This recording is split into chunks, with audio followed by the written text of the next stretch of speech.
ان نوجوانوں کی تربیت بھی ہمیں کرنا چاہیے. یقیناً ہم نے ان کو رمضان کی اہمیت سے واقف نہیں کروایا. گرامی، بس اسی پر اپنی گفتگو تمام کرتے ہوئے میں اللہ تعالیٰ سے دعا کرتا ہوں کہ الہ العالمین ہمیں رمضان کے فیضان سے مالا مال فرما. پروردگار امت مسلمہ کو غلبہ عطا فرما. اسلام کا رعب ساری دنیا پر قائم فرما دے. حضور کریم علیہ السلام کے صدقے میں ہماری مغفرت فرما. وصلی اللہ تعالی علی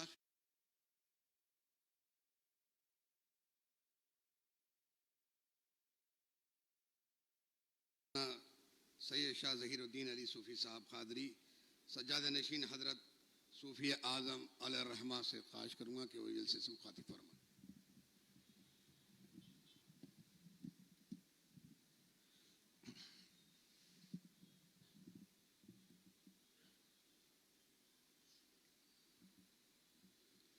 السلام علیکم ورحمۃ اللہ وبرکاتہ.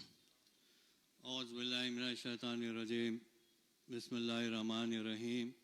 الحمد للہ رب العالمین والعاقبۃ للمتقین والصلاۃ والسلام علی رسولہ محمد وآلہ وصحبہ اجمعین. اما بعد فقال اللہ تعالیٰ فی القرآن المجید والفرقان الحمید. شہر رمضان الذی انزل فیہ القرآن ہدی للناس وبینات من الہدی والفرقان. وقال اللہ تعالیٰ فی شان حبیبہ ان اللہ وملائکتہ یصلون علی النبی یا ایھا الذین آمنوا صلوا علیہ وسلموا تسلیما. اللہم صلی علی سیدنا شفیعنا مولانا محمد وعلی آلہ سیدنا شفیعنا مولانا محمد.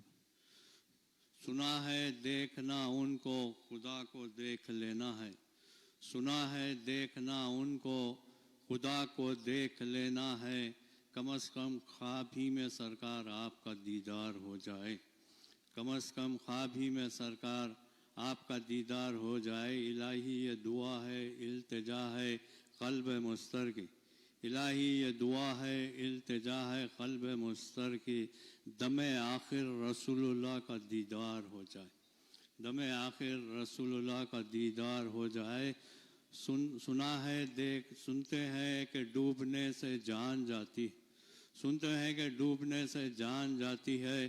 عشق مصطفیٰ میں ڈوبنے سے جان میں جان آتی ہے. عشق مصطفیٰ میں ڈوبنے سے جان میں جان آتی ہے. نگران جلسہ نقیب ملت بارسٹر الحاج اسد الدین اویسی صاحب، معزز رکن پارلیمنٹ و صدر کلین مجلس اتحاد المسلمین مولانا مفتی محمد انوار احمد قادری صاحب، کنٹرولر ایگزامینیشن جامعہ نظامیہ مولانا قادر محی الدین قادری المعروف جنید پاشا قادری صاحب، مجلس اراکین اسمبلی سابقہ اراکین بلدیہ، میرے عزیز بزرگوں دوستوں، آپ تمام حضرات اس سے اچھی طرح واقف ہے کہ ابھی میں نے جس چیز کی آپ کے سامنے تلاوت کی وہ خدا کلام یعنی قرآن مجید ہے، اور تفصیلات میں نہیں جاؤں گا. انشاءاللہ نگران جلسہ کا صدر جلسہ کا خصوصی خطاب آپ کو اور مجھ کو سننا ہے. ایک 10-12 منٹ جو سو آپ کے درمیان میں رہوں گا، کیونکہ ایسا متبرک مہینہ ہے جس کی عظمت اور بزرگی کو ظاہر کرنے کے لیے پروردگار عالم نے قرآن مجید میں کئی آیتوں کی طرف اس کا اشارہ کیا، اور خود سرکار دو عالم صلی اللہ علیہ وسلم نے احادیث شریف میں اس مقدس مہینے کی برکت، عظمت، نعمتیں، انعامات کو جو سو ظاہر کیا. خود میرے آقا نے ارشاد فرمایا کہ اگر رمضان المبارک کی نعمتوں کا، انعامات کا اگر لوگوں کو علم ہوتا تو لوگ دعا کرتے کہ تمنا کرتے کہ سال تمام یہ مہینہ رہے. ایسے عظمتوں والا، رحمتوں والا، انعامات والا مہینہ ہم کو سرکار دو عالم صلی اللہ علیہ وسلم کے صدقہ طفیل میں جیسو ہم کو عطا کیا گیا. میرے آقا نے ارشاد فرمایا کہ لوگوں رمضان المبارک کا مہینہ صبر کا مہینہ ہے، اور صبر کا بدلہ جنت، صبر کا بدلہ جنت ہے. میرے آقا نے ارشاد فرمایا کہ لوگوں کوئی بندہ مومن اس ماہ مبارک میں میری امت کے کسی روزدار کو روزہ افطار کرا دے تو اس کو اتنا ہی ثواب ملے گا. روزدار کے ثواب میں کوئی کمی نہیں ہوگی. آج اللہ کے فضل و کرم سے ہم میں بہت سارے ایسے ہیں جو ایک دو کو نہیں بلکہ سینکڑوں کو جیسے روزہ افطار کرا سکتے ہیں. یہ اللہ تعالیٰ کا شکر ادا کرنا چاہیے. لیکن اس زمانے میں سرکار دو عالم صلی اللہ علیہ وسلم کے زمانے میں معاملہ ایسا تھا. صحابہ کرام عرض کرتے ہیں رسول اللہ ہم میں بہت سارے ایسے نہیں ہیں, اتنی استطاعت نہیں رکھ سکتے کہ روزدار کو روزہ افطار کرا سکتے. تو میرے آقا نے ارشاد فرمایا کہ ایک کھجوری سے صحیح, ایک پیالہ شربتی سے صحیح, جیسے اگر روزدار کو روزہ افطار کرا دیا جائے تو اس کو اتنا ہی ثواب ملے گا, روزدار کے ثواب میں کوئی کمی نہیں ہوگی. میرے آقا نے ارشاد فرمایا کہ میری امت کے روزدار کو اگر کوئی بھی جیسے ایک گلاس پانی بھی پلا دے تو کل قیامت کے روز پروردگار عالم اسے میرے حوض سے یعنی حوض کوثر سے ایسا پانی پلائے گا جس کے پینے کے بعد جب تک وہ جنت میں داخل نہ ہو جائے اسے پیاس نہیں لگی. یہ مقام و مرتبہ یہ روزدار ہے. ایک واقعہ ذہن میں آ رہا ہے, رکھتے ہوئے اپنے عنوان پر آ جاتا ہوں. سرکار دو عالم صلی اللہ علیہ وسلم کے قرون اولیٰ کے مسلمانوں کا معاملہ یہ تھا کہ اپنی ضرورتوں پر دوسروں کی ضرورتوں کو ترجیح دیا کرتے تھے, اپنی خواہشات پر دوسروں کی خواہشات کو ترجیح دیا کرتے تھے. ایک صحابی رسول حضرت ثابت رضی اللہ تعالیٰ دیکھتے ہیں کہ ایک مہاجر صحابی رسول ہے جن کے پاس کھانے کے لیے کچھ میسر نہیں ہے, تو وہ روزے پہ روزہ رکھتے جا رہے ہیں, روزے پہ روزہ رکھتے جا رہے ہیں. تو جیسے حضرت ثابت رضی اللہ تعالیٰ دیکھ لیتے ہیں کہ ان کے پاس افطار میں کھانے کے لیے کچھ بھی نہیں ہے, تو حضرت ثابت رضی اللہ تعالیٰ جیسے وہ مہاجر صحابی رسول کو سو دعوت دیتے ہیں کہ آپ میرے پاس گھر کو آئیے, میرے ساتھ افطار کریے.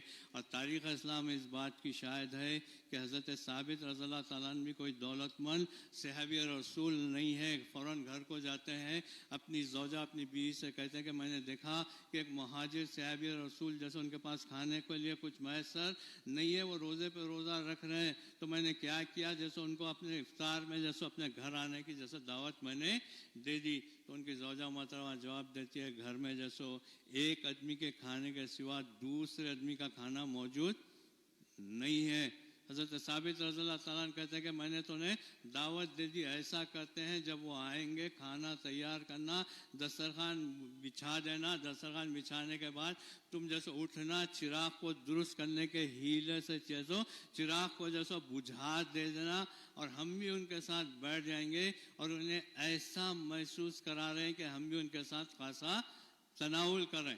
منصوبے کے مطابق صحابہ رسول مہاجر صحابہ رسول آتے ہیں, دسترخوان بچھایا جاتا ہے, کھانا رکھ دیا جاتا ہے اور چراغ کو جو سو بجھا دیا جاتا. حضرت ثابت رضی اللہ تعالیٰ ان کی زوجہ محترمہ مہمان صحابی رسول کے سامنے ایسا محسوس کراتے ہیں کہ وہ بھی ان کے ساتھ کھانا تناول کرتے. مہمان صحابی رسول کھانا کھا کر فارغ ہو کر جب جاتے ہیں تو روایتوں میں آتا ہے حضرت ثابت رضی اللہ تعالیٰ نے ان کی زوجہ محترمہ جیسے ویسے ہی بھوکے پیٹ سو جاتے ہیں. جب دوسرے دن جیسے فجر کے وقت حضرت ثابت رضی اللہ تعالیٰ سرکار دو عالم صلی اللہ علیہ وسلم کی بارگاہ میں جب حاضر ہوتے ہیں, میرے آقا ان کو دیکھ کر مسکرا دیتے, تبسم فرما دیتے ہیں. میرے آقا نے ارشاد فرمایا کہ اے ثابت کل رات کے تمہارے مہمان کے ساتھ مہمان نوازی کی ادا پروردگار عالم کو بڑی پسند آئی, پروردگار عالم کو بڑی پسند آئی. یہ قرون اولیٰ کے مسلمانوں کا جذبہ ایثار و قربانی تھی, جو اپنی ضرورتوں پر دوسروں کی ضرورتوں کو ترجیح دیا کرتے تھے. آج اللہ کے فضل و کرم سے ہمیں بہت سارے ایسے ہیں جو ایک دو کو نہیں بلکہ سینکڑوں کو روزہ افطار کرا سکتے ہیں. اللہ تعالیٰ کا شکر ادم کو ادا کرنا چاہیے. مہینہ ہم سے رخصت ہونے والا ہے اور قرآن مجید کی ایک مشہور و معروف آیت کی تلاوت کا میں نے شرف حاصل کیا. مختصراً جیسو کر رکھتے ہوئے آپ سے رخصت ہو جاؤں گا کہ رمضان کا وہ متبرک وہ برکت والا مہینہ ہے جس میں پروردگار عالم نے قرآن مجید جیسی کتاب کو نازل کیا. یہ کتاب کیا ہے؟ ساری دنیا انسانیت کے لیے ہے. پروردگار عالم کی نشانیوں میں سے ایک روشن نشانی ہے, کھلی دلیل ہے, قانون خداوندی ہے, دستور اسلام بھی ہے, ضابطۂ حیات بھی ہے. اور یہ کتاب جیسو انقلاب, یہ کتاب ثواب بھی ہے اور یہ کتاب انقلاب بھی.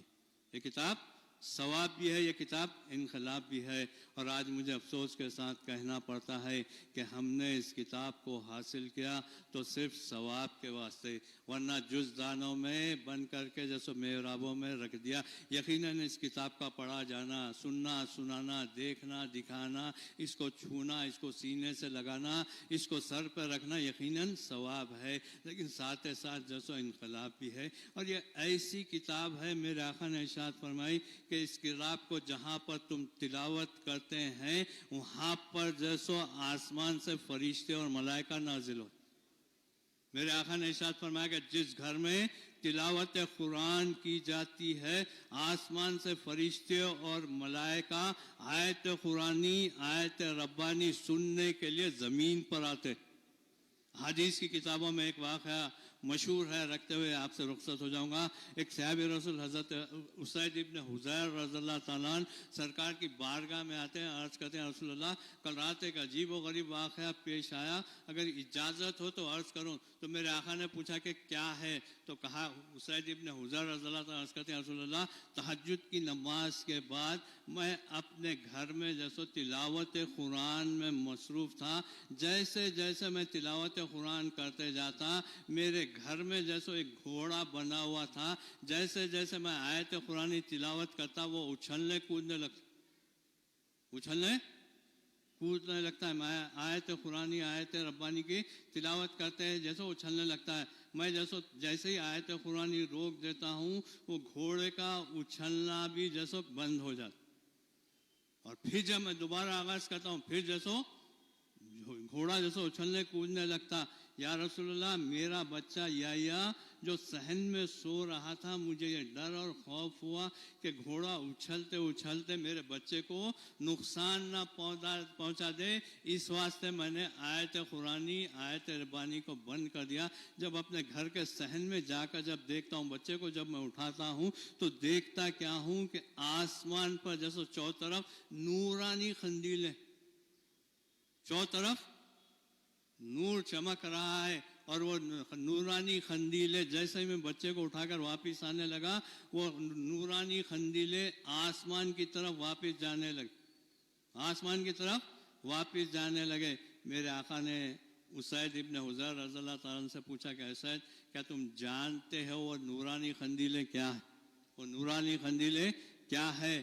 تو اسید ابن حضیر رضی اللہ تعالیٰ عنہ کہتے ہیں رسول اللہ میں نہیں جانتا، اللہ اس کا رسول بہتر جانتا. تو میرے آقا نے ارشاد فرمایا کہ آسمان سے فرشتے اور ملائکہ کی جماعت نازل جو تم سے آیت قرآنی، آیت ربانی سننے کے لیے آئی تھی. جہاں بھی آیت قرآنی کا نزول ہوتا ہے وہاں پر رحمت باری تعالیٰ کے فرشتوں کا نزول ہوتا ہے. لیکن ساتھ ساتھ بھائی یہ کتاب نہ صرف ثواب ہے بلکہ اپنی زندگیوں میں انقلاب پیدا کرنا ہے. ہمارے لیے جیسو قانون خداوندی ہے، دستور اسلام ہے، ضابطۂ حیات ہے، مکمل جامع اور اپ ٹو ڈیٹ حیثیت میں جیسے قرآن مجید کو دنیا انسانیت کے سامنے پیش کیا گیا ہے. ہمیں اس کتاب کے علاوہ کوئی اور کتاب کی ہدایت نہ باقی ہے، آج تک باقی ہے، نہ قیامت تک کوئی اور کتاب کی، کوئی اور رہنمائی کی یا کوئی اور رول ماڈل کی جیسے ہم کو ضرورت نہیں پڑتی. قرآن اور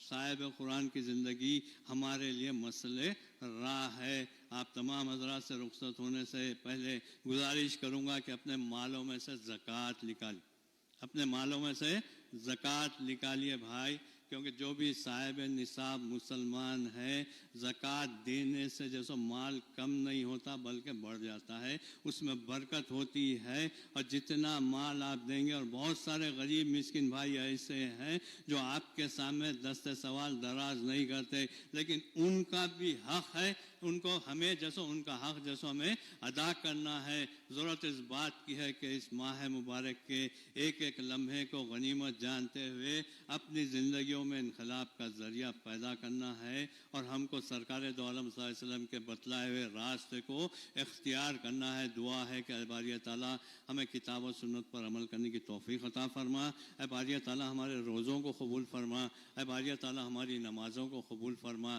ہمارے اے باری تعالیٰ تراویح کی نمازوں کو قبول فرما۔ اے باری تعالیٰ اس ماہ مبارک کی رحمتیں، برکتیں، نعمتوں سے ہم سب کو مالا مال فرما۔ آمین ثم آمین برحمتک یا ارحم الراحمین والحمد للہ رب العالمین۔ نہایت ہی احترام کے ساتھ نقیب ملت علی جناب الحاج بیرسٹر اسد الدین اویسی صاحب صدر کل ہند مجلس اتحاد المسلمین سے خواہش ہے کہ اس جلسے سے خطاب فرمائیں۔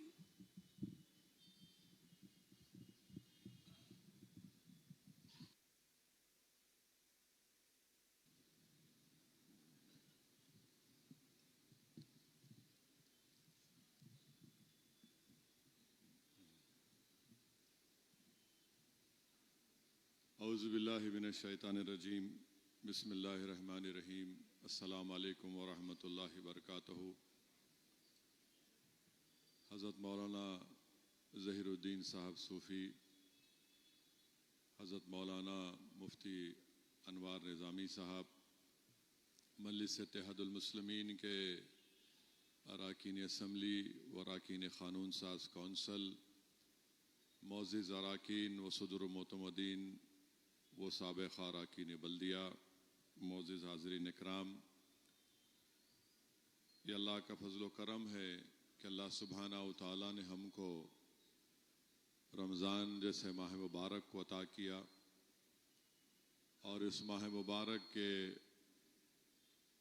شروعات سے، اس کے آنے سے اللہ سبحانہ و تعالیٰ شیطان کو زنجیروں سے جکڑ دیتا ہے، جہنم کے دروازے بند کر دیے جاتے ہیں۔ اس ماہ مبارک میں قرآن کریم کو نازل کیا گیا، اور حدیث شریف میں آیا کہ جمعے کا دن تھا اور اللہ کے رسول صلی اللہ علیہ وسلم ممبر شریف پر اپنا پہلا قدم رکھتے ہیں اور آمین کہتے ہیں، دوسرا قدم مبارک رکھتے ہیں، آمین کہتے ہیں، اور اسی طرح تیسرا مرتبہ بھی آپ نے آمین کہا۔ بعد میں صحابہ کرام نے پوچھا، یا رسول اللہ صلی اللہ علیہ وسلم آپ نے 3 مرتبہ آمین کیوں کہا؟ تو رحمت العالمین صلی اللہ علیہ وسلم نے فرمایا کہ میں نے 3 مرتبہ آمین اس لیے کہا کہ جبریل امی کھڑے تھے، جو سید پورے ملائکہ ہیں، اور انہوں نے دعا کی کہ جس نے اپنے بوڑھے ماں باپ کو پایا اور ان کی خدمت نہیں کی وہ تباہ و برباد ہو جائے، تو سید الانبیاء نے آمین کہی۔ دوسری مرتبہ رحمت اللہ علیہ صلی اللہ علیہ وسلم نے ارشاد فرمایا کہ میں نے آمین اس لیے کہا کہ جس محفل میں میرا ذکر ہو اور وہاں پر لوگ مجھ پر درود و سلام نہیں پڑھتے تو جبریل امین نے دعا کی کہ وہ لوگ ہلاک ہو جائیں، تو میں نے آمین کہا۔ تو درود و سلام کا نذرانہ رسول رحمت صلی اللہ علیہ وسلم پر ہم بیچتے ہیں کہ اللہم صلی علی سیدنا محمد عبدک رسولک نبی ام آل صحابہ وسلم۔ تیسری مرتبہ اللہ کے رسول صلی اللہ علیہ وسلم نے ارشاد فرمایا کہ جبریل امین نے دعا کی کہ جس نے رمضان کو پایا اور اپنی مغفرت اور بخشش اللہ سے نہیں کروائی وہ ہلاک ہو جائے، تو میں نے آمین کہا۔ تو میرے عزیز دوستوں اور بزرگوں، یہ بہت ہی مبارک مہینہ ہے، اور ہم کو اور آپ کو کوشش کرنی چاہیے کہ ہم اللہ سبحانہ و تعالیٰ کو راضی کریں، اور ہم کو یہ پوری کوشش کرنی چاہیے کہ ہم نہ صرف روزے رکھیں جو فرض ہیں، بلکہ ان روزوں کے آداب کو ملحوظ رکھیں، اپنی زبان کی حفاظت کریں، اپنی آنکھوں کی حفاظت کریں، تاکہ ہمارے روزوں کو اللہ سبحانہ و تعالیٰ قبول کر سکے۔ میرے عزیز دوستوں اور بزرگوں، اس ماہ مبارک میں اللہ سبحانہ و تعالیٰ نے قرآن کریم کو نازل کیا گیا، اور حافظ قرآن کے بارے میں حدیث شریف میں آیا کہ اللہ سبحانہ و تعالیٰ جو حافظ قرآن ہوتے ہیں، جو خوش قسمت لوگ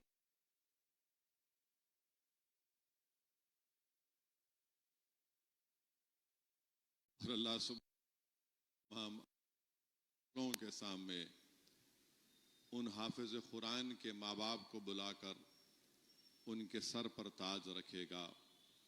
یہ ان کو عزت سے اللہ سبحانہ و تعالی ان حفاظ کے ماں باپ کو سر پر تاج رکھے گا, عزت کے کپڑے ان کو پہنائے جائیں گے. اور ہمارا حال یہ ہے کہ ہم شاستری پورم میں حافظ قرآن کا قتل بھی کر دیتے ہیں. میرے عزیز دوستوں اور بزرگوں, اس ماہ مبارک میں ابھی ہم نے سنا کہ 3 رمضان کو خاتون جنت سیدہ طاہرہ حضرت فاطمہ رضی اللہ تعالیٰ عنہ کا وصال ہوا. اس ماہ مبارک کی 10 رمضان کو خاتون اول حضرت خدیجہ الکبریٰ کا وصال ہوا. اللہ سبحانہ و تعالیٰ قرآن کریم میں سورہ احزاب کی شاید آیت نمبر 7 میں اللہ نے فرمایا, مفسرین نے اس کا ترجمہ اس طرح کیا کہ رسول اللہ صلی اللہ علیہ وسلم کی بیویاں امت کی مائیں ہیں. تو معلوم ہوا کہ رسول اللہ صلی اللہ علیہ وسلم کی بیویاں تمام امت کی مائیں ہیں, جو قرآن کریم میں اللہ سبحانہ و تعالیٰ نے اس کا اعلان فرمایا. میرے عزیز دوستوں اور بزرگوں, یہ ضروری ہے کہ ہم خدیجہ الکبریٰ کا ذکر کریں اپنے جلسوں میں, اپنے بیانات میں, کیونکہ دنیا کو اور خاص طور سے مسلمانوں کو معلوم ہو سکے کہ کون تھی خدیجہ الکبریٰ رضی اللہ تعالی عنہ. یہ وہ خاتون تھی جس کی 2 مرتبہ شادی ہوئی اور 2 مرتبہ وہ بیوہ بھی ہوئی. ان کے 2 بیٹے بھی تھے اور وہ ایک بہت بڑے باپ کی بیٹی تھی, سب سے دولت مند تھی, بلکہ علماء کرام نے لکھا کہ وہ ملکہ تھیں. اس زمانے میں کہ مکے میں ان کے پاس 21 لوگ تھے گھر میں کام کرنے والے, اور وہ خود تجارت کرتی تھی. اور اس زمانے میں ان کو بہت سے رشتے آئے کہ آپ دوبارہ نکاح کریے, آپ نے نہیں کیا. ابن اسحاق لکھتے ہیں کہ مکے میں کعبۃ اللہ کے سامنے اس زمانے میں بت بھی تھے, اور ایک میلہ, ایک قسم کا میلہ ہوتا تھا. لوگ آتے تھے, کعبے کا طواف بھی کرتے تھے اور بتوں کے آگے اپنے سروں کو جھکاتے بھی تھے. تو اس وقت وہ صرف خواتین کا وقت تھا. شیخ عبداللہ محدث دہلوی نے بھی یہ واقعہ لکھا.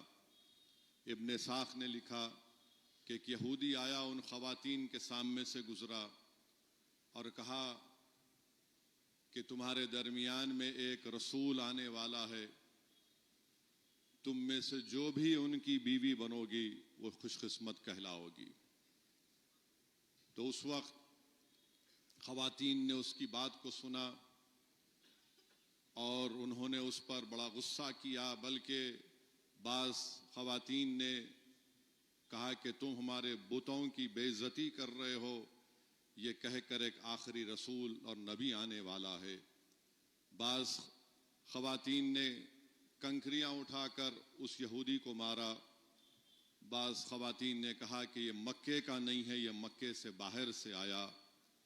مگر اس وقت حضرت خدیجہ الکبریٰ کوئی لفظ آپ کی زبان سے نہیں نکلا, بلکہ آپ نے اس کے الفاظ کو اپنے دل میں ذہن نشین کر لیا کہ یہ وقت آنے والا ہے کہ نبی آخری رسول آنے والے ہیں, اور تم میں سے خوش قسمت وہ رہیں گے جو ان کی بیوی بنیں گے, زوجہ بنیں گے. پھر اس کے بعد آپ کو معلوم ہوا کہ محمد صلی اللہ علیہ وسلم ہیں جو نیک ہیں, تجارت کرتے ہیں. ان کی تعریف سنی, بلکہ میں آپ کو طبقات ابن سعد نے جو رسول اللہ صلی اللہ علیہ وسلم کے بارے میں خوبصورت الفاظ لکھے وہ آپ کو میں سناتا ہوں کہ طبقات ابن سعد میں لکھا کہ محمد صلی اللہ علیہ وسلم جب عالم شباب میں قدم رکھے تو آپ صلی اللہ علیہ وسلم انسانیت اور مروت کے اعتبار سے اپنی قوم میں سب سے زیادہ ممتاز تھے، اخلاق میں سب سے اعلیٰ تھے، حلم اور تحمل کا پیکر مجسم، میل جول میں سب سے زیادہ فرد بخش، ہمسائیگی میں سب سے زیادہ کریم اور خوشگوار، بردباری میں بے مثال، تواضع اور منکسر مزاج میں باکمال، ہر ایک کی خدمت کرتے، ہر ایک کا خیال رکھتے اور انتہائی درجے کے امانت دار، وعدے کے پکے تھے۔ طبقات ابن سعد میں لکھا کہ گویا اللہ رب العزت نے ان کی ذات میں تمام امور صالحہ اور اخلاق فاضلہ مرتکز کر دیے تھے، اسی بنا پر ان کی قوم نے ان کو الامین کے لقب سے نام دیا۔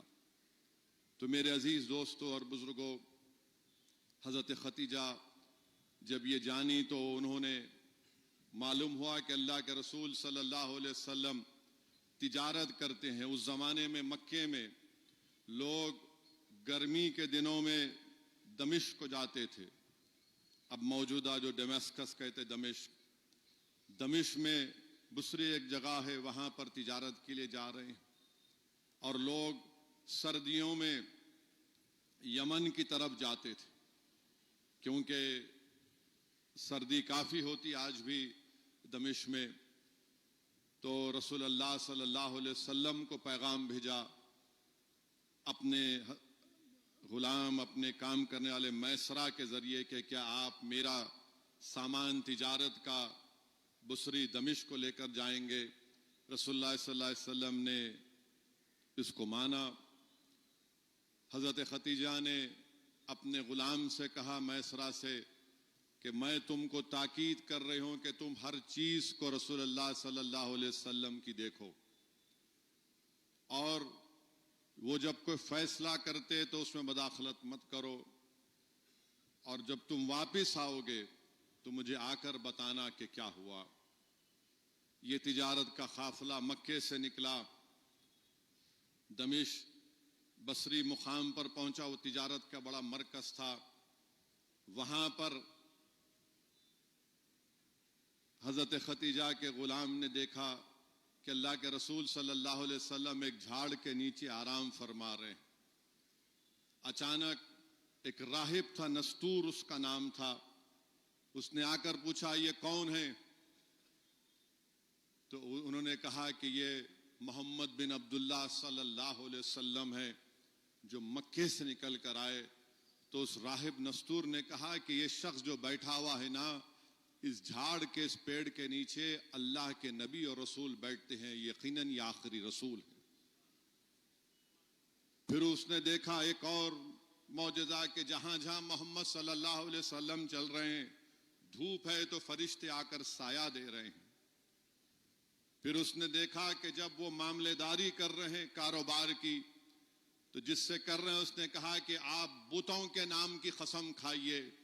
تو محمد صلی اللہ علیہ وسلم نے کہا قسم کھانا تو چھوڑو، میں ان کے سامنے سے سب جاتا ہوں تو اپنا چہرے مبارک کو پلٹا لیتا۔ پھر بڑا اس تجارت میں بڑا منافع ہوا۔ جب واپس آئے، اس میسرہ نے جا کر حضرت ختیجہ کبریٰ سے کہا کہ یہ چیزیں ہوئی ہیں، اور پھر وہ جا کر ان کے چچازاد بھائی تھے، ان سے جا کر کہا، ورقہ بن نوفل ان کا نام تھا، وہ ابھی بھی دین ابراہیمی پر قائم تھے، ضعیف ہو گئے تھے، وہ بتوں کی عبادت نہیں کرتے تھے، شرک نہیں کرتے تھے، بلکہ لوگوں سے کہتے تھے، کفاران قریش سے کہتے تھے کہ تم دین ابراہیمی پر قائم رہو، یہ کعبۃ اللہ بنایا گیا صرف اللہ کی عبادت کرنے کے لیے۔ ان کے پاس گئے کہ ان کے چچازاد بھائی تھے، یہ تمام باتیں ان کو بتائیں، اور ان کے خواب انہوں نے بتایا حضرت ختیجہ الکبریٰ نے کہ میں نے خواب میں دیکھا کہ میرے جسم سے سورج نکل رہا ہے، اس کی روشنی مکے کے ہر گھر میں پہنچ گئی، تو ورقہ بن نوفل نے کہا کہ تم جو چیزیں مجھے بتائی ہو مجھے لگتا ہے کہ محمد بن عبداللہ صلی اللہ علیہ وسلم اللہ کے آخری رسول ہیں، اور تمہارے خواب سے مجھے لگتا ہے کہ تمہارا ان سے نکاح ہوگا۔ پھر حضرت خدیجہ الکبریٰ نے حضرت نفیسہ سے، آپ کی دوست تھی جو بعد میں اسلام کو قبول کیا رضی اللہ تعالی عنہ، ان کے ذریعے سے اپنا نکاح کا پیغام بھیجایا۔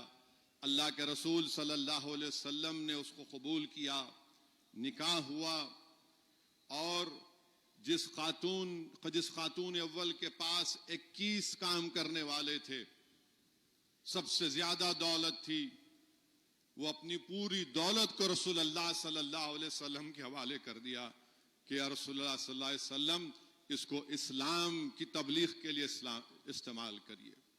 میرے عزیز دوستوں اور بزرگوں، سیرت نگاروں نے لکھا ہے، علماء کرام نے اپنی زبان مبارک سے، اپنے بصیرت و فروز خطابات سے ہم کو بتایا کہ تھوڑی دیر کے لیے سوچو کہ 1500 سال پہلے صفا کی پہاڑی پر کھڑے ہو کر محمد صلی اللہ علیہ وسلم لوگوں سے کہہ رہے ہیں کہ لا الہ الا اللہ بولو، ایک اللہ کی عبادت کرو، میں اللہ کا آخری اور سچا نبی ہوں، میری اتباع کرو۔ بعض وقت رسول اللہ صلی اللہ علیہ وسلم کو لوگ تانا مارتے، نعوذ باللہ شاعر کہتے، کیا کیا نہیں کہتے، کبھی کبھی پتھر پھینک کر مارتے۔ اللہ کے رسول صلی اللہ علیہ وسلم زخمی ہو کر آتے تو حضرت خدیجہ الکبریٰ رضی اللہ تعالی عنہ رسول اللہ صلی اللہ علیہ وسلم کے قدم مبارک کے پاس بیٹھ کر آپ کے چہرے مبارک سے دھول کو صاف کرتی، ان کو اطمینان دلاتی کہ یقیناً اللہ آپ کو کامیاب کرے گا۔ پیٹ پر زخم ہے رحمت اللہ علیہ صلی اللہ علیہ وسلم کے، آپ اپنے جسم کے جو کپڑے پہنتی ہیں اس کو پھاڑ کر آپ کے زخم پر اس کو مرہم لگاتی ہیں۔ رسول اللہ صلی اللہ علیہ وسلم پر پہلی وحی نازل کی گئی، اللہ کے رسول صلی اللہ علیہ وسلم واپس آئے اور حضرت خدیجہ سے کہا کہ مجھے کپڑا دو، اوڑھنے کے لیے مجھے کپڑا دو۔ اللہ کے رسول صلی اللہ علیہ وسلم گھبراہٹ میں تھے، اور رسول اللہ صلی اللہ علیہ وسلم نے خاتون اول سے کہا کہ مجھے لگتا ہے کہ میری جان کو خطرہ ہے، تو انہوں نے ان کی دھارس بنا اور کہا کہ نہیں نہیں، اللہ آپ کو کامیاب کرے گا، آپ غریبوں کی مدد کرنے والے ہیں، آپ غریبوں کو پیسہ دینے والے ہیں، ضرورت مندوں کو آپ یتیموں کا ساتھ دینے والے ہیں۔ میرے عزیز دوستوں اور بزرگوں، میں یہ ذکر اس لیے کر رہا ہوں کہ ہم کو معلوم ہو کون تھی خاتون اول حضرت خدیجہ الکبریٰ رضی اللہ تعالیٰ عنہ، اور آپ ہی سے اللہ سبحانہ و تعالیٰ نے رسول اللہ صلی اللہ علیہ وسلم کو 4 بیٹیاں اور 2 بیٹے عطا فرمائے، حضرت قاسم، حضرت عبداللہ، حضرت زینب رضی اللہ تعالیٰ عنہ، حضرت رقیہ، حضرت ام کلثوم، اور خاتون جنت حضرت فاطمہ رضی اللہ تعالیٰ عنہ۔ میرے عزیز دوستوں اور بزرگوں، آپ نے بے انتہا مشکلات اور تکالیف اٹھائیں، پوری دولت ختم ہو گئی، اور حدیث شریف میں آیا کہ ایک دن حضرت خدیجہ الکبریٰ رضی اللہ تعالیٰ عنہ اپنے ہاتھوں سے کھانا پکا کر لا رہی ہیں، جسم پر کپڑے ہیں، پیون لگا ہوا ہے، اور جبریل امی آ کر رسول اللہ صلی اللہ علیہ وسلم سے کہتے ہیں کہ یہاں محمد صلی اللہ علیہ وسلم خاتون اول آ رہی ہیں کھانا لے کر، ان سے کہیے کہ اللہ ان کو اپنا سلام پہنچاتا ہے، اور ان سے کہیے کہ اللہ ان کے لیے جنت میں ایک ایسا محل تعمیر کیا ہے جس میں ان کو بہت سکون ملے گا۔ میرے عزیز دوستوں اور بزرگوں، یہ ہے خدیجہ الکبریٰ رضی اللہ تعالیٰ عنہ۔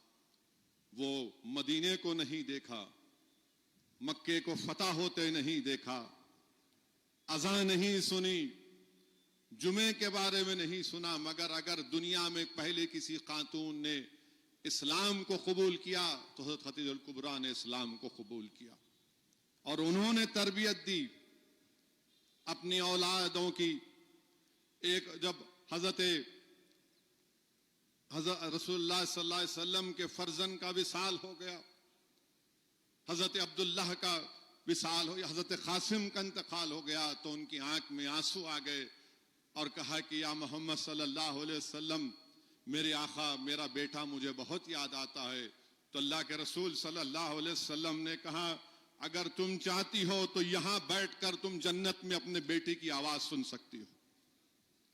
میرے عزیز دوستو اور بزرگوں، حدیث شریف میں آیا، بی بی عائشہ صدیقہ رضی اللہ تعالیٰ عنہ سے روایت ہے کہ اللہ کے رسول صلی اللہ علیہ وسلم نے حضرت خدیجہ الکبریٰ کو جنت کے انگور کا گوشہ دیا کھانے کے لیے. میرے عزیز دوستو اور بزرگوں، دین جو ہم کو ملا ہے، یاد رکھو، یہ کوئی بادشاہ کے محل سے نہیں ملا، یہ کوئی چمن سے چل کر نہیں ملا. ہم کو اس میں حضرت خدیجہ الکبریٰ رضی اللہ تعالیٰ عنہ کی دولت پوری استعمال ہو گئی، ان کی تکالیف، ان کے مصائب اور مشکلات سے ہم کو دین ملا. تو میرے عزیز دوستو اور بزرگوں، آپ کی صاحبزادی رسول اللہ صلی اللہ علیہ وسلم کی صاحبزادی حضرت زینب کا نکاح ابو العاص سے ہوا، جو بعد میں اسلام قبول کیے. اب بعد میں اسلام قبول کیے تھے. وہ بدر کے میدان میں مشرکین مکہ کے ساتھ تھے، گرفتار ہوئے. حضرت خدیجہ الکبریٰ کا جو وصال کا وقت آیا تو انہوں نے رسول اللہ صلی اللہ علیہ وسلم کو بلا کر کہا کہ میں محمد صلی اللہ علیہ وسلم کی بیوی ہوں، اگر مجھ سے کوئی غلطی ہوئی ہے تو مجھے معاف کر دیجئے. رسول اللہ صلی اللہ علیہ وسلم نے ان کے قریب جا کر کہا کہ اللہ نے مجھے یہ خوشخبری دی ہے کہ تم دنیا اور جنت میں میری بیوی رہو گی. میرے عزیز دوستو اور بزرگوں، رسول اللہ صلی اللہ علیہ وسلم کو حضرت خدیجہ سے اتنی محبت تھی کہ مدینے میں ہیں، لوگوں نے دیکھا ہے کہ ایک ضعیف عورت آ گئی. اللہ کے رسول صلی اللہ علیہ وسلم نے اپنی چادر زمین پر بچھا کر اس عورت سے بہت دیر تک گفتگو کی، بہت دیر تک. اور جب جا رہے تھے تو ان کو تحفے تحائف دیا اور ایک صحابی رسول سے کہا کہ ان کو لے جا کر چھوڑ کر آؤ. ہماری امت کی ماں حضرت عائشہ صدیقہ رضی اللہ تعالیٰ عنہ نے پوچھا یہ کون تھی یا رسول اللہ صلی اللہ علیہ وسلم؟ تو رسول اللہ صلی اللہ علیہ وسلم نے فرمایا کہ یہ خدیجہ کی سہیلی تھی، یہ حضرت خدیجہ کی سہیلی تھی. رسول اللہ صلی اللہ علیہ وسلم حدیث شریف میں آیا کہ گوشت آیا تو کہا کہ زیادہ گوشت استعمال کرو، اس میں شوربہ بناؤ. پوچھا گیا کیوں یا رسول اللہ صلی اللہ علیہ وسلم؟ تو رحمت اللہ عالمین نے فرمایا کہ مدینے میں خدیجہ کی سہیلیاں آئی ہیں، ان کو یہ سالن بھجانا ہے. میرے عزیز دوستو اور بزرگوں، اللہ کے رسول صلی اللہ علیہ وسلم سے ایک مرتبہ بی بی عائشہ صدیقہ رضی اللہ تعالیٰ عنہ نے کہا کہ آپ حضرت خدیجہ کو اتنا یاد رکھتے ہیں، اتنا یاد رکھتے ہیں، اللہ نے آپ کو ایک جوان بیوی بھی دی ہے. رسول اللہ صلی اللہ علیہ وسلم کی آنکھوں میں آنسو آ گئے. آقا دو عالم صلی اللہ علیہ وسلم نے فرمایا کہ جب کوئی میری بات کو سمجھتا نہیں تھا وہ میری بات کو سمجھتی تھی، جب کوئی میرے پیغام کو سننے کو تیار نہیں تھا وہ میرے پیغام کو قبول کیا، جب دولت کی ضرورت تھی تو انہوں نے اپنی ساری دولت کو دین کے لیے لگا دیا. آج اچھے دن آ گئے، اس وقت کسی نے اگر میرا ساتھ دیا تو خدیجہ الکبریٰ نے میرا ساتھ دیا. تو میرے عزیز دوستوں اور بزرگوں، نوجوانوں، دیکھو کہ رسول اللہ صلی اللہ علیہ وسلم اپنی بیوی حضرت خدیجہ الکبریٰ رضی اللہ تعالیٰ عنہ سے، جو امت کی ماں ہیں، کس طریقے سے ان سے محبت کرتے تھے. تو میرے عزیز دوستوں اور بزرگوں، ان عظیم شخصیتوں، ہستیوں کو یاد رکھنا ضروری ہے. آپ کی صاحبزادی حضرت زینب کا نکاح ہوا، آپ کے شوہر ابو العاص گرفتار ہو گئے جنگ بدر میں، اور رسول اللہ صلی اللہ علیہ وسلم نے فیصلہ لیا کہ جو فدیہ دے گا، انہیں پیسے دے گا، ان قیدیوں کو رہا کروا دیا جائے گا. آپ کے شوہر نے خط لکھا حضرت زینب رضی اللہ تعالیٰ عنہ کو کہ فدیہ پوچھ رہے ہیں، پیسے اتنے جمع نہیں ہوئے تو انہوں نے ایک ہار بھجا دیا جو حضرت خدیجہ الکبریٰ نے ان کو شادی کے وقت تحفے میں دیا تھا. اللہ کے رسول صلی اللہ علیہ وسلم نے جب اس ہار کو دیکھا تو رقت طاری ہو گئی، رقت طاری ہو گئی، آنکھ میں آنسو آئے اور کہا یہ تو ختیجہ کا خار ہے. اور آپ نے صحابہ کرام کو بلا اور کہا کہ بتاؤ کیا تم ابو لاس کو بغیر یہ ہار لیے رہا کرو گے؟ تو صحابہ کرام نے فرمایا رسول اللہ صلی اللہ علیہ وسلم ہماری زندگی آپ پر قربان، آپ کا حکم ہمارے لیے آخری فرمان ہے. ابو لاس سے کہا کہ تم جب مکے کو جاؤ گے میری بیٹی کو واپس بھجاؤ گے. طے کیا گیا کہ صحابہ جائیں گے مکے سے 12 کلومیٹر دور کسی جگہ پر. حضرت زینب رضی اللہ تعالی عنہ آئیں گی. جب نکلی وہ سفر میں تو حبار بن اسود نے آپ کے اونٹ کو گھیر لیا اور اونٹ کو نیزہ مارا. حضرت زینب حاملہ تھی، اونٹ سے گری تو حمل ساکت ہو گیا. بتاؤ میرے عزیز دوستوں اور بزرگوں کیسے مصائب اور مشکلات سے ہم کو دین ملا. اللہ کے رسول صلی اللہ علیہ وسلم مکہ فتح ہوا اور مکہ فتح ہونے سے پہلے رسول اللہ صلی اللہ علیہ وسلم نے کہہ دیا کہ جہاں کہیں بھی حبار مل جائے اس کا کام تمام کر دینا. مکہ فتح ہوا. حبار بن اسود کو معلوم ہوا کہ رسول اللہ صلی اللہ علیہ وسلم سب کو معاف کر رہے ہیں. ڈرتے ڈرتے اپنے چہرے کو چھپا کر گیا اور کہا کہ میں نے سنا کہ آپ سب کو معاف کر رہے ہیں. اللہ کے رسول صلی اللہ علیہ وسلم نے اس کی آواز سن کر کہا کہ حبار جا تجھے آج میں معاف کرتا ہوں. میرے عزیز دوستوں اور بزرگوں اسی مہینے میں 3 رمضان کو خاتون جنت حضرت فاطمہ رضی اللہ تعالی عنہ کا وصال ہوا. کون بی بی فاطمہ؟ جس سال حضرت خدیجہ الکبریٰ رضی اللہ تعالی عنہ کا وصال ہوا اس سے پہلے شاب ابی طالب میں رسول اللہ صلی اللہ علیہ وسلم اور پورے بنو ہاشم کو ان کا سوشل بائیکاٹ کیا گیا. آج ہم ہمارے ملک میں دیکھتے ہیں کہ کوئی مسلمان کو داڑھی پکڑ کر مارتا ہے، کسی کو نام پوچھ کر مارتا ہے، کسی کو دیکھ کر ٹرین میں جا رہے ہیں تو نعرے لگاتے ان کو ڈرانے کے لیے. 3 سال تک بنو ہاشم کا سماجی بائیکاٹ کیا گیا. حضرت خدیجہ الکبریٰ، حضرت بی بی فاطمہ ساتھ ہیں، حضرت زینب ساتھ ہیں. 3 سال تک کوئی آ کے نہیں مل سکتا، کوئی کھانا نہیں دے سکتا. خیر وہ ایک لمبا واقعہ ہے، وہ ختم ہوا. حضرت خدیجہ رضی اللہ تعالیٰ عنہ کا وصال ہوا تو اللہ کے رسول صلی اللہ علیہ وسلم نے کہا یہ غم کا سال ہے، یہ غم کا سال ہے. حضرت فاطمہ رضی اللہ تعالیٰ عنہ سیرت نگاروں نے لکھا کہ 5 یا 7 سال کی تھی. اللہ کے رسول صلی اللہ علیہ وسلم کعبۃ اللہ میں نماز پڑھ رہے ہیں اور وہ ظالم ابو جہل کہتا ہے کہ کون ہے یہاں پر جو اونٹ کی اجڑی محمد صلی اللہ علیہ وسلم کے جسم مبارک کو لا کر ڈال دے. ایک بدبخت اٹھا اور اونٹ کی اجڑی اٹھا کر جب رسول اللہ صلی اللہ علیہ وسلم سجدے میں گئے آپ کے جسم مبارک پر اونٹ کی اجڑی کو ڈال دیا. حضرت فاطمہ کو معلوم ہوا شہزادی جنت کو، وہ دوڑتی ہوئی آئیں اور اللہ کے رسول صلی اللہ علیہ وسلم کے جسم مبارک سے اس گندگی کو صاف کیا. ان کا ہاتھ پکڑ کر زمزم کے کنویں پر لے جا کر رسول اللہ صلی اللہ علیہ وسلم کے جسم مبارک سے اس گندگی کو صاف کیا. حضرت فاطمہ نے دعا کی کہ یا اللہ جس نے میرے والد سے یہ کیا تو ان کو تباہ و برباد کر دے. اللہ کے رسول صلی اللہ علیہ وسلم نے آمین کہا. یہ مشکات شریف میں ہے. ایک اور روایت میں آیا کہ اللہ کے رسول صلی اللہ علیہ وسلم سجدے میں ہی تھے. یہ کفار یہ چاہتے تھے کہ جب وہ کھڑے ہو جائیں تو ان کا مذاق اڑائے، نعوذ باللہ. خیر وہ گندگی گری، صاف ہوئی. اللہ کے رسول صلی اللہ علیہ وسلم نے کھڑے ہو کر کعبۃ اللہ میں اللہ سے دعا کی. 7 لوگوں کا نام لے کر دعا کی کہ اللہ یہ فلاں ادبا، اور ایسے 6 لوگوں کا 7 لوگوں کا نام لے کر دعا کی اللہ تو ان کو دیکھ لے. بی بی فاطمہ نے دعا کی، مشکات کی روایت ہے.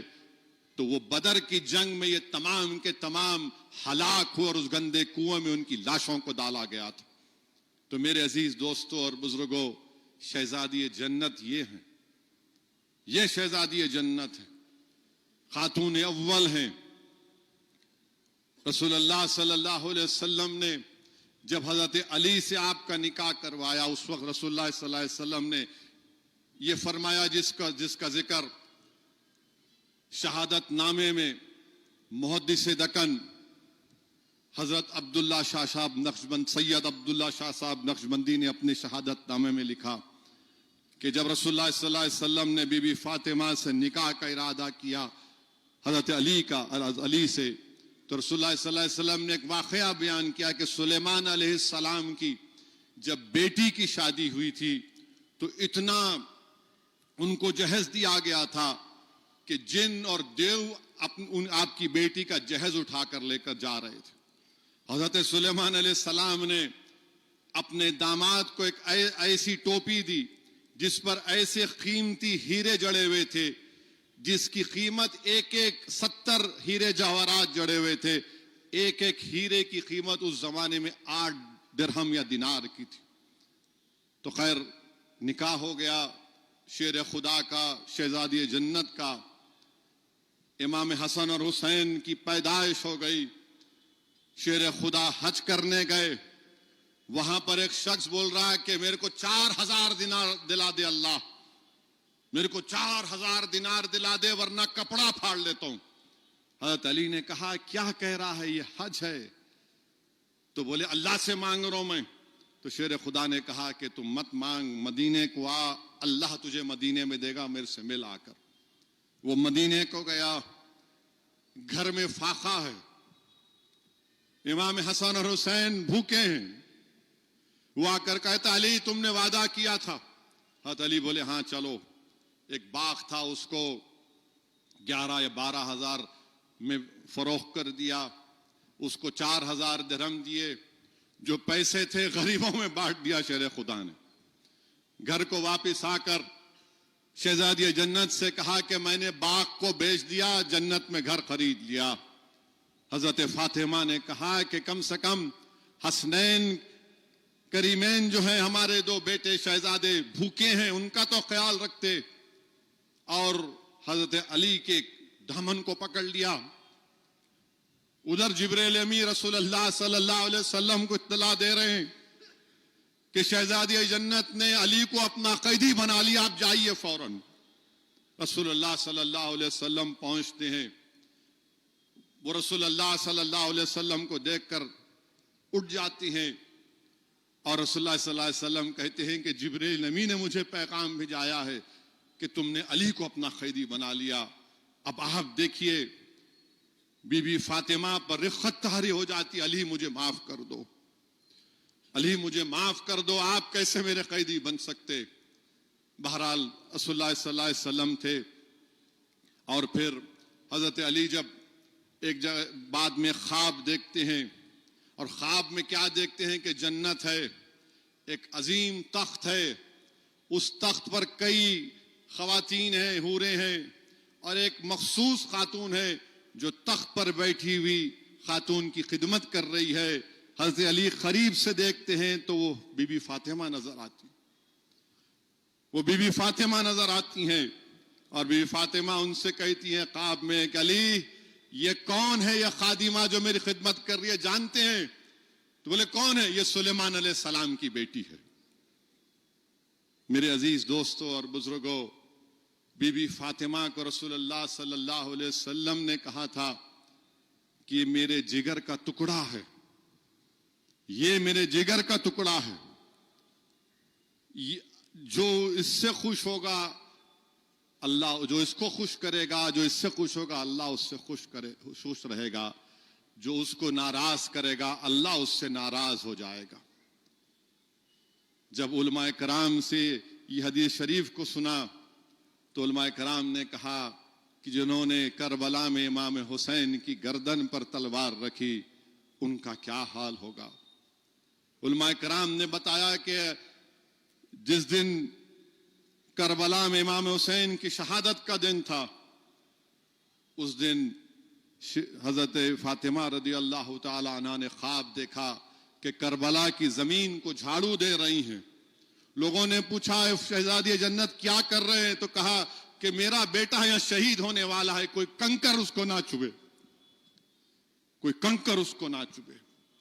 میرے عزیز دوستوں اور بزرگوں, امام جعفر الصادق سے روایت ہے, امام جعفر الصادق سے روایت ہے کہ آپ نے روایت ہے کہ جنت میں حضرت آدم اور حوا علیہ السلام جنت میں بیٹھے ہوئے ہیں.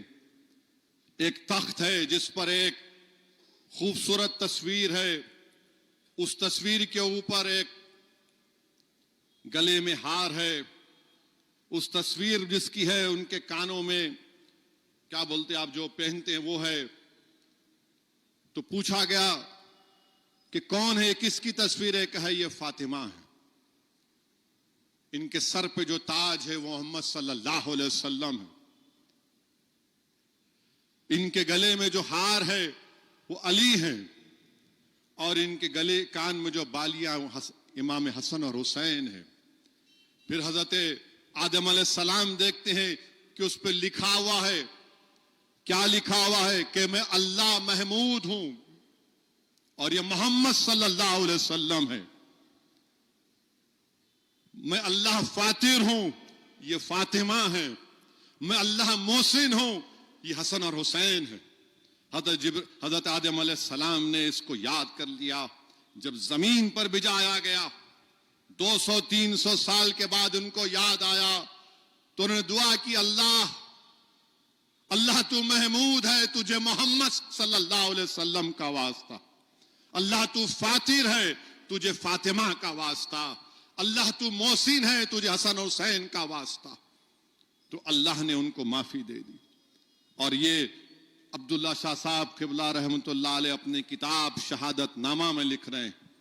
حضرت ابو ایوب انصاری رضی اللہ تعالیٰ عنہ سے روایت لکھ رہے ہیں کہ حشر کا میدان ہوگا, ہم سب کھڑے رہیں گے اور انشاءاللہ ہم سب رسول اللہ صلی اللہ علیہ وسلم کے جھنڈے کے ساتھ کھڑے رہیں گے انشاءاللہ.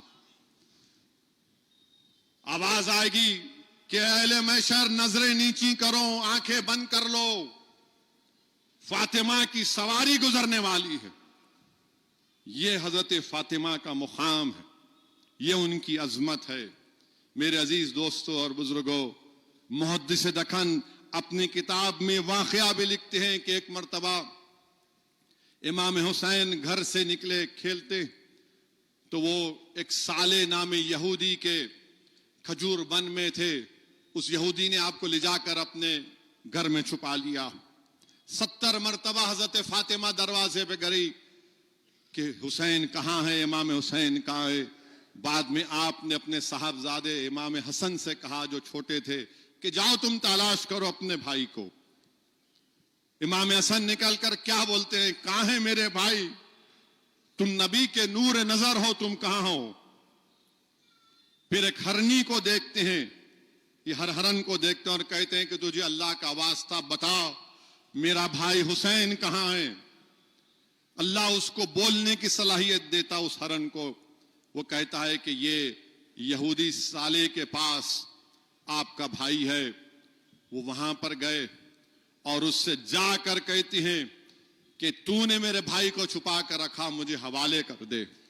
تو اس نے پوچھا کہ تمہاری ماں کون ہے؟ تو امام حسن نے کہا کہ میری ماں سیدوں کی ماں ہے, میری ماں میں پوری دنیا کی سعادتیں ہیں, میری ماں کی جہیز کی وجہ سے امت کی مغفرت بھی ہوگی. اور کہا کہ اگر میری ماں دعا کرے گی تو صف ہستی سے تم لوگوں کا خاتمہ ہو جائے گا, میرے بھائی کو حوالے کر. اس یہودی نے پوچھا کہ تمہارے باپ کون ہیں؟ تو انہوں نے کہا کہ میرے بھائی شاہ مرداں ہیں, شیر خدا ہیں, حضرت علی ہیں, جن کے ہاتھ میں 2 دھاری تلوار ہے, جو ایک وقت میں 2 نیزے پھینک سکتے ہیں. یہ وہ میرا باپ ہے. جب رسول اللہ صلی اللہ علیہ وسلم مکے سے ہجرت کر رہے تھے تو میرے والد اس بستر پر آرام فرما رہے تھے اور میرے باپ کا نام علی ہے. تو اس یہودی نے پوچھا کہ تمہارے نانا کون ہیں؟ تو اس نے کہا میرے نانا کے بارے میں پوچھتا ہے, میرے نانا وہ ہیں